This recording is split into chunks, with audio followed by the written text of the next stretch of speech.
man. In this lesson, we're going to talk about the electron configuration. A lot of people usually have difficulties with this at first, but once you get the hang of it, this is as easy as Bohr models. It's pretty simple.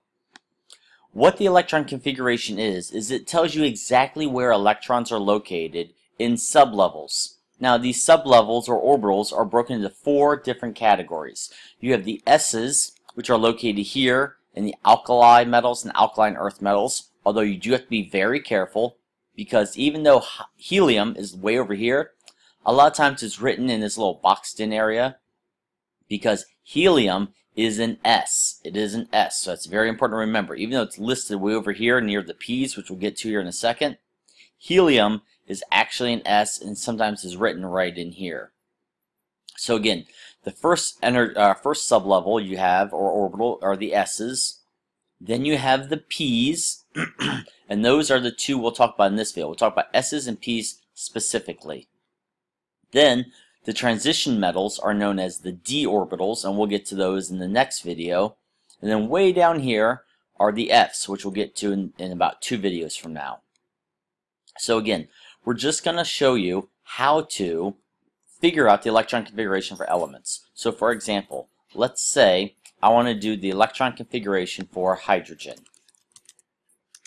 Well, first off, here's hydrogen right here. To do the electron configuration for that, I simply just write down I'm in period 1. That means I'm in period 1.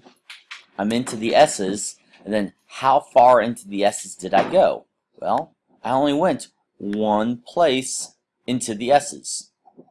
So the electron configuration for hydrogen is 1s1. Not bad, pretty simple to do. Let's look at one that's a slightly more complicated, but still not bad at all. Let's do the electron configuration for carbon. So notice carbon is in here in the P's. I personally like to think of the electron configuration like a treasure map. It's how do I get to my treasure? If my treasure is carbon, what are the steps to get there? Well, first, to get to carbon, which is right down here in period 2, I have to go through the first period. I have to cross past hydrogen and helium to get there.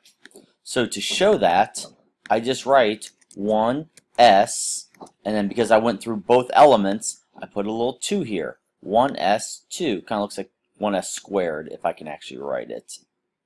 That's a 2. Trust me, it's a 2.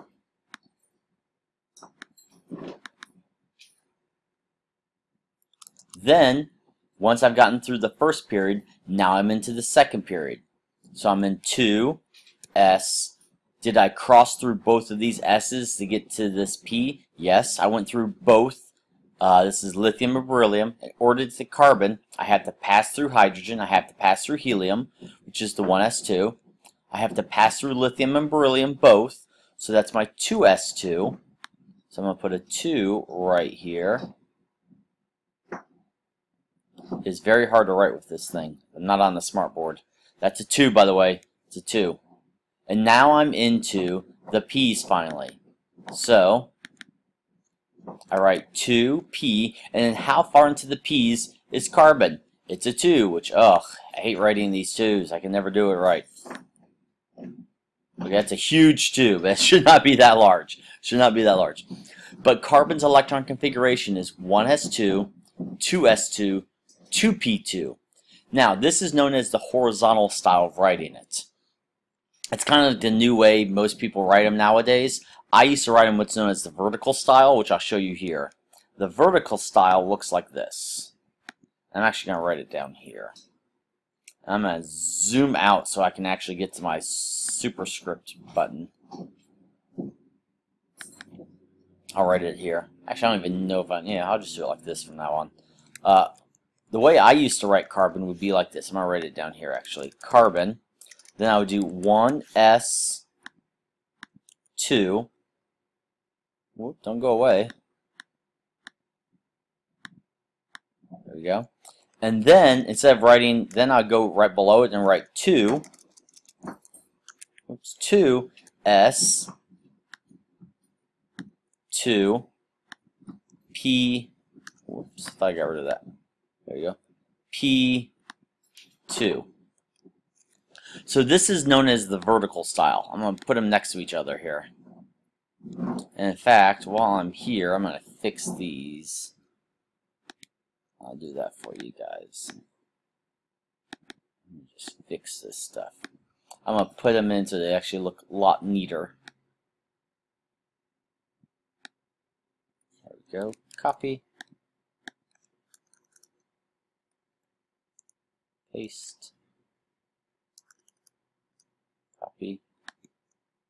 Paste. And let me erase these 2's right here. There we go. So this is the horizontal style. So it just says 1s2, 2s2, 2p6. Here's how to write the same thing, but known as the vertical style. So you write 1s2, then you show the next family, which is the second period, and you put the s's. So you went through both of the s's, and you went into the p's, and you went too deep into the p's. So notice the big difference is when you do it horizontal, you got to put the period number in front of the letter each time. When you do the vertical method, you don't have to put the period number each time. But I will say you are going to see this method used more often than anything else on the test and on the Procore test. So it's probably better you know the horizontal method rather than the vertical. But that's how you do carbon. Let's just do one more, just to give you another idea. Let's pick, oops, don't erase that, I want to erase these. Let's pick something like chlorine over here. Chlorine. Actually, let's not do chlorine. Let's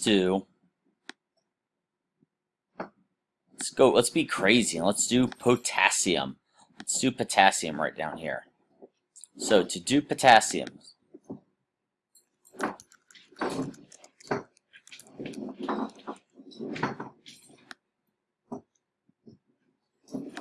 copy this part right here.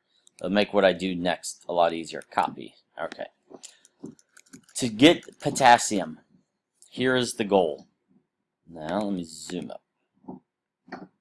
To get to potassium, I have to go through all the first period, that's hydrogen and helium. I gotta go through lithium, beryllium, I gotta go through boron, carbon, nitrogen, oxygen, fluorine, neon. Then I have to go through all these elements here. I gotta go through all these elements before I finally get to potassium.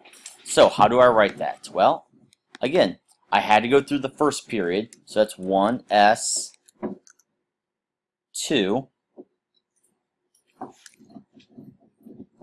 Then I'm into the second period now, so that's 2s2. So now I'm into the second period. So that says I went through the first two elements in the s's. Now I'm in the second period. I went through both s's. Now I gotta go through the p's, which I will change that to a 6. Oh no, didn't do it. Let me zoom out. But if you look, there are, I always have to do with this screen, whatever. There are 6. If you look, there are 6 P's. 1, 2, 3, 4, 5, 6. So the maximum S's you can ever have, the superscript, is 2, because the maximum number of S's per period is 2. The maximum number of P's per period is 6. So again, there's 1, 2, 3, 4, 5, 6. So that's the maximum. So right now, this says I went through all of the first period, 1s2. I went through all of the second period, 2s2, 2p6. Now I'm into the third period. Did I go through both of the s's? Yep. So 3s2. Whoop, wrong one. Then I went into the p's. So 3p. Did I go through all of them? Yes. So that would be 3p6.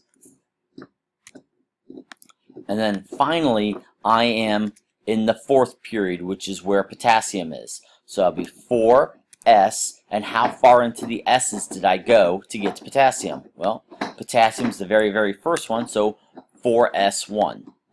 And that's all you do for this stuff. I know it seems a little complicated at first, but once you get the hang of it, it's super easy. It's very, very, very easy. Again, you just figure out where the element is, and then you write down all the elements you go through in order to get there. And that's it. Now, the S's and the P's are pretty simple. In the next video, we're going to talk about D's, which have one little trick to them. But we'll get to that in the next video. Bye-bye.